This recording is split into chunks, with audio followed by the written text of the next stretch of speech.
జనసేన అధినేత పవన్ కళ్యాణ్ గారి రాశిఫలం ఏ విధంగా ఉండబోతోంది? ఈసారి ఎన్నికల్లో ఎటువంటి ఫలితాలు వచ్చే అవకాశాలు ఉన్నాయి?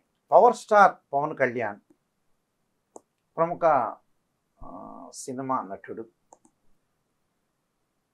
జనసేన అధినేత, మెగాస్టార్ చిరంజీవి గారి బ్రదర్.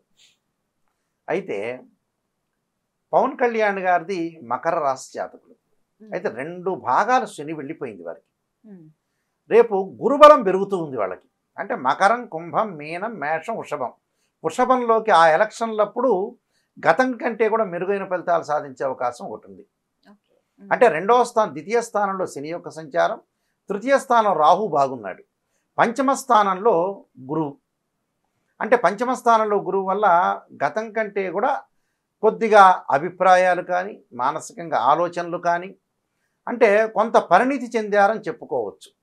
ఆ పరిణితి చెందటంతో పాటు కొద్దిగా అదివరకటి కంటే కూడా రికగ్నైజ్డ్ అనేది ఎక్కువగా వచ్చే అవకాశం అనేది, గుర్తింపు అనేది బాగా ఎక్కువగా వచ్చే అవకాశం ఖచ్చితంగా ఉంటుంది. ఇప్పుడు పవన్ కళ్యాణ్ గారు పిఠాపురంలో ఒక కొత్త భవనాన్ని ఏర్పాటు చేసుకోబోతున్నారు. అందులోనే ఎలక్షన్ టైంలో ఉండబోతున్నారు.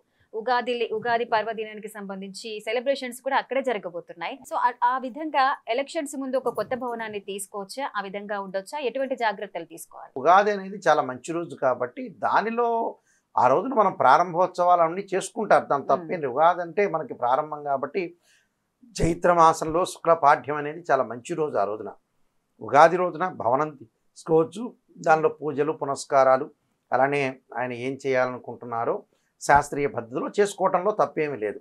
అలానే నాయకుల్ని వాళ్ళందరినీ కూడా పిలిపించుకోవచ్చు, దాన్ని ఓపెన్ చేసుకోవచ్చు. దానికి పూజ, గణపతి పూజ, పుణ్యావచన ఇలాంటి ఏదైతే కార్యక్రమాలు ఉంటాయో ఆ కార్యక్రమాలు చేసుకోవటంలో తప్పేం లేదు. పూజల వల్లే ఒక ఎనర్జీ అనేది ఒకటి వస్తుంది కాబట్టి దానిలో తప్పేం లేదు. ఆ రోజు తీసుకోవచ్చు.